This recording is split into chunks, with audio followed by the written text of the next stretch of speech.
Yo guys, Insane Gamer 52 here, and here is the best way to grind out points for the new Extinction Protocol leaderboard event. So how this event works is it's kind of similar to previous leaderboard events where you get points for getting kills, but the only kills that count are kills with field upgrades and kills with score streaks. Regular kills do not count. So that means that if your field upgrade is a lethal one, like, like Energy Mine or something, the kills from that actually count. If it's a non-lethal one, like Frenzy Guard, the kills during the duration of the activation will count for that. Unfortunately, I did some testing, and Turret Augment on Energy Mine does not count as, like, always active or anything. So you can't quite cheese it with that. So for points, you will be getting 1 point for killing a regular zombie, 25 points for killing a special zombie, 100 points for killing an elite zombie, and you get 100 points for any of the distinguished medals, which are Fully Charged, which is getting 20 kills with a single field upgrade, Obliterator, getting 30 kills with a single score streak, Scorched Earth, killing 2 elites with 1 score streak, and Fire Away, killing 50 enemies with score streaks in a single round. Any of those medals will give you an extra 100 points, which is worth the same as killing an elite. And unfortunately, they did nerf the rewards for this event. So if you come in first, you do get your hidden power and the animated Extinction Protocol champion emblem, which is awesome. But under that, you no longer get any extra ultras. You used to get 3 ultras per event. Now we are only getting 1 from this one. So with those changes to the rewards, unfortunately, it means that really what most of us are grinding for, the ultra gums, only 1 person per leaderboard is going to be getting that. So I did a little bit of research for this event. As you can see, I played multiple games, going to round 76 on Citadel, going around 100 on the Tomb, going around 106 on Haunted Havoc. And there's quite a bit of information here, but the big gist of it is the Tomb is going to be your overall best. After you get set up, you're going to be absolutely flying. You're going to be getting between 20 and 30,000 points per hour. And the higher rounds you go, the better it's going to be. If you would like to do other strategies like doing the oil trap on Citadel or doing the point of power traps on Citadel or running Haunted Havoc, they're all very viable. They are all actually essentially the same score per hour. But the Tomb high round is going to be slightly better if you want the absolute best strategy possible, at least that I've tested. It is worth noting that doing the Citadel oil trap, you see this one number that's over 23,000. And that was me double dipping. So I did some testing on Liberty Falls, as you can see right here, and getting 29 kills while having both a field upgrade active and a score streak active at the same time. 29 kills gave me 45 points. It was 145 points, but 100 of those points came from one of the medals. So if you do have zombies that are affected by both a field upgrade and a score streak, you will get points for both of those sources, but actually working that into a viable strategy isn't really worth it past like round 40. So in general, if you want to do that, you see the opportunity, you got a full power to just give you a little bit of a point boost, go for it. But I would not put that as part of the main strategy. The best strategy that I found is high rounds on the Tomb, so let's get into that. So for this strategy, it doesn't really matter what weapon you run. I really do like the Maelstrom with Dragon's Breath. It's just what I'm comfortable with, and it's really easy to use. For your field upgrade, you will need to run Energy Mine. That is very important. It's going to be getting you a good amount of points, and also it's going to be very essential for being able to build up your salvage later on. The important augments for this strategy are on Juggernog, you want Hardened Plates. On Speed Cola, you want Classic Formula. On Volt Trade, you want Parting Gift. And on Energy Mine, you want Turret and Extra Charge. All the other augments, you can run pretty much whatever you would like. All right, so we're in the match. I am going to activate the Rampage Inducer just for the first 5 rounds because it helps speed up the spawns. So while you're going through these early rounds, it doesn't really matter, going for like points for the event or anything. We're really just kind of setting up so that you get the points, in the high rounds, because that's what's going to matter. The points in the first couple rounds during your setup aren't really going to make that much of a difference. All right, it's round 6. Let's go turn off the Rampage. During our setup, it actually is very important that you pick up all the salvage. We will need all the salvage we can get later on. And let's go open up the map. On my way, I am going to grab this green compact SMG, and you'll see why in a second. When we get into the Dark Aether, we are going to use that compact SMG to shoot the rocks in the sky. So you need to shoot 5 rocks, and unfortunately, the Maelstrom does not have the range to do that, and that's how we're going to get ourselves a nice free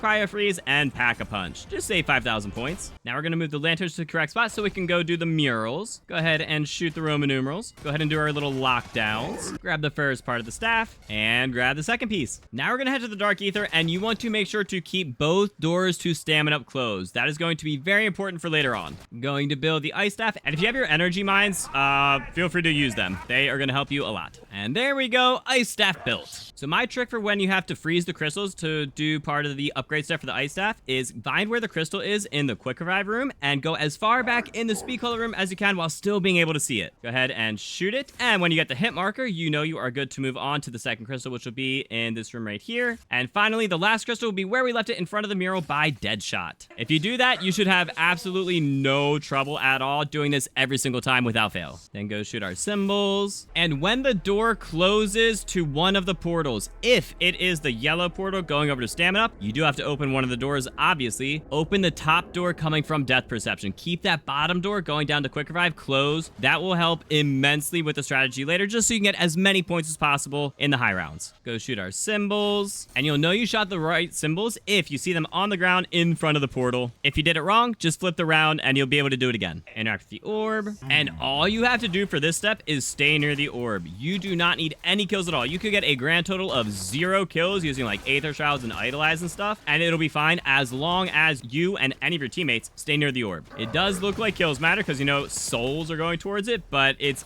kind of just fake souls. And there we go. Now we can go upgrade our staff. At this point, that's really all you need for the strategy. So go ahead and grab yourself any armor or perks that you would like. I do recommend Jug, Speed Cola, and Quick Revive. Then head through the yellow portal in the Dark Ether to Stamina. And when we're in here, we're going to be shooting the ice staff at the middle of the room. Again, because we want to get as much salvage pickups as possible. The normal high round strategy, you know, you're shooting it over here next to the statue. You kill a lot of the zombies behind the wall in their spawn, which is great for, you know, killing them as quickly as possible and getting to the high rounds. But because we want salvage, we're actually going to let them come out of the spawn just a little bit. And if you would like, you can absolutely feel free to go turn back on the Rampage Inducer. We are going to be doing this strategy until round 25. If you would like to use your energy mines during this just to help you get a little bit of points for the event, go for it. Just make sure that at the end of every round, you are going to pick up all the salvage. For bug rounds, I find it useful to aim your ice staff just to the middle of the side over here so that it's kind of in between the window and the wall where the vermin can spawn. And now that we are above round 25, you can go ahead and go grab your perks from Wonder Fizz, get yourself a 3-plate, and when you're in the Dark Ether, go ahead and melee this box next to the Wonder Fizz, and this box next to Jug, and go ahead and pick up the heads that are inside of both of those. Now go to spawn and put those heads on the 2 statues, and grab yourself a Mutant Injection. Just for right now, I'm going to go turn off the Rampage Inducer, and we are going to flip the round. Now go ahead and use your Mutant Injection, and while you are doing it, interact with the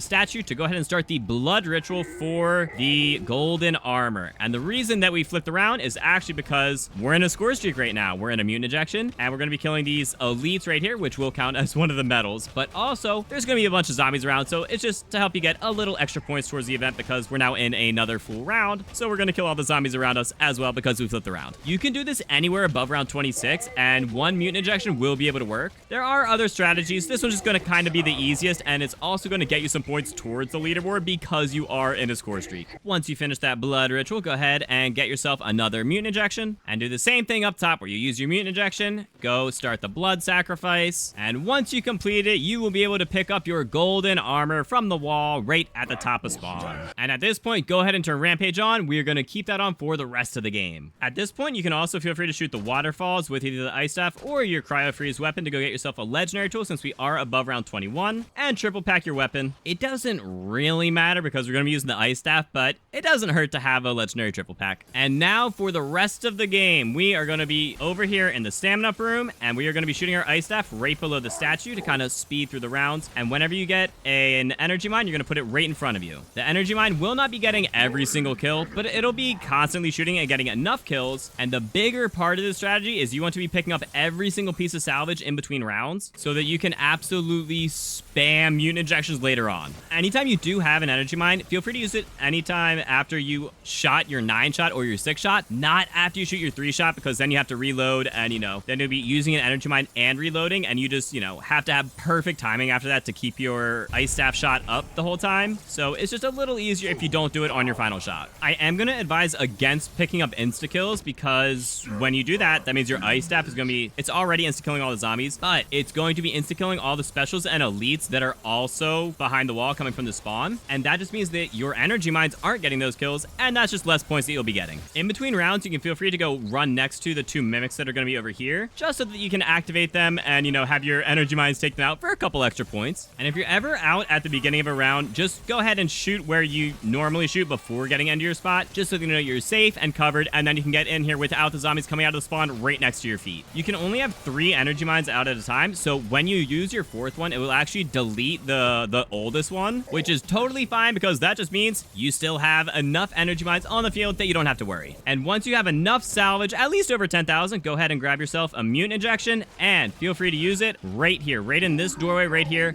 This is where the big majority of your points are going to be coming from. Your energy mines are still going to be getting a good amount, but this is where even more are going to be coming from. So just continue meleeing in this spot. You can use your cannon to kill faster, but it actually makes it so that the salvage that they drop is, you know, then across the room and you're not able to pick it up easily. So you want to just kind of kill things and be able to pick up the salvage. The salvage is actually more important because you will not be able to sustain completely until very, very high in the rounds, like probably like 200 plus kind of thing. In between rounds here, again, feel free to go ahead and activate the mimics, and you can actually kill it this time instead of having your field upgrade kill it. When you are about to go out of it, you know, you can feel free to walk a little bit towards the crafting table, but you should have plenty of time to go get your craft and, you know, use your mutant injection anyways. Anytime you do see a power-up spawn, move away from that glowing green spot, right? If it's a nuke, you don't want to grab it. If it's an insta-kill, you actually can grab it now. That's totally fine. And you are just going to keep doing this and buying mutant injections and using them right here until you get down to about 5,000 salvage. You'll be able to buy 2 extra mutant injections just in case you get into trouble. But this is where a majority of points are going to be coming from because you're getting the fastest kills. You know, you're getting a lot more kills than your energy mine's going to be getting. You're also getting all the points from the medals that you're getting. So getting 30 kills with score streaks is going to give you a medal. Getting 50 kills with streaks in a single round is going to give you a medal. Killing 2 elites with a single streak is going to give you a medal, and all those medals give you an extra 100 points, which is the same as killing an elite. So this is really where this leaderboard event is going to be a little bit different than all the previous ones because high rounds on the tomb have always been very good, but for this, it's kind of high rounds with a little bit of a twist. Also, when you use your mutant injection, feel free to run towards the mimics that are spawned on the ground just to spawn them in, and again, get a little bit of extra points, and then just work your way back to the doorway where we started. If you ever end your mutant injection kind of near the end of a round, feel free to just use your ice staff to finish the round off because you don't really want to start a mutant injection right at the end of a round because it'll just be a little bit of a waste of time. So feel free to go use your ice staff, collect some salvage, and then just get ready for the next round after that. And this is really all the strategy is, you know. Once you get down to 5,000 salvage, you'll return back to being in that corner over there and, you know, just building up your salvage in between rounds. And then you're just going to keep doing this. And doing this will average you about 20 to 25,000 points per hour until you get into the high rounds when it could absolutely get up to 30,000 or even higher points. And since this is not a limited time mode like Haunted Havoc, you can save and quit if you're in a solo match. So you can keep this game going the entire event if you would like to really rack up those high round points. The big thing to remember is whether you're in the mutant injection or between mutant injections at the end of a round, always be trying to pick up as much salvage as you can so you can keep these mutant injections going for as long as possible without having to revert back to the ice staff strategy. I would not recommend using the mutant injection against bugs. I would recommend still just doing the same thing, you know, shooting the ice staff there so you can grab any salvage that they drop, and then using mutant injections on the round afterwards. And once you get to round 55, the Rampage Inducer is going to stop having the crazy fast time in between rounds, and you are going to have a little bit of breathing room to just, you know, feel free to get kills with your energy mines whenever they actually want to target the mimics, and to just have some breathing room to set up. And whenever you do save and quit, make sure to always have a mutant injection in your back pocket and 2 charges of your energy mine before you save and quit. You know, you want to have that before the round starts when you save and quit, because when you save and quit, it'll resume at the beginning of that round. So when you come back, you want to make sure that you are fully set up for whatever you need. So right now I have 1.5 energy mines, and if I were to save and quit, it actually would spawn me in with 1. Even if we got the 2 halfway through this round and then save and quit during this round, it would come back to the beginning of 58, and I would still come back with 1. So saving and quitting after bug rounds is actually really useful because you get a bunch of kills and you're not using any energy mines or field upgrades, and you can hopefully get that last charge that you need. But there we go. We have a mutant injection. We have 2 energy mines. We can go ahead and save and quit. And there we go. After you get fully set up, that strategy is absolutely gonna fly. You should be able to have no problem getting first place in your leaderboard event and getting that Extinction Protocol animated emblem and the free hidden power. If you ever want help with anything zombies, I stream with viewers multiple times a week and have an active Discord community who are always helping each other out. If you found this video helpful, let me know by dropping a thumbs up, and feel free to subscribe for more in-depth guides and entertaining content in the future.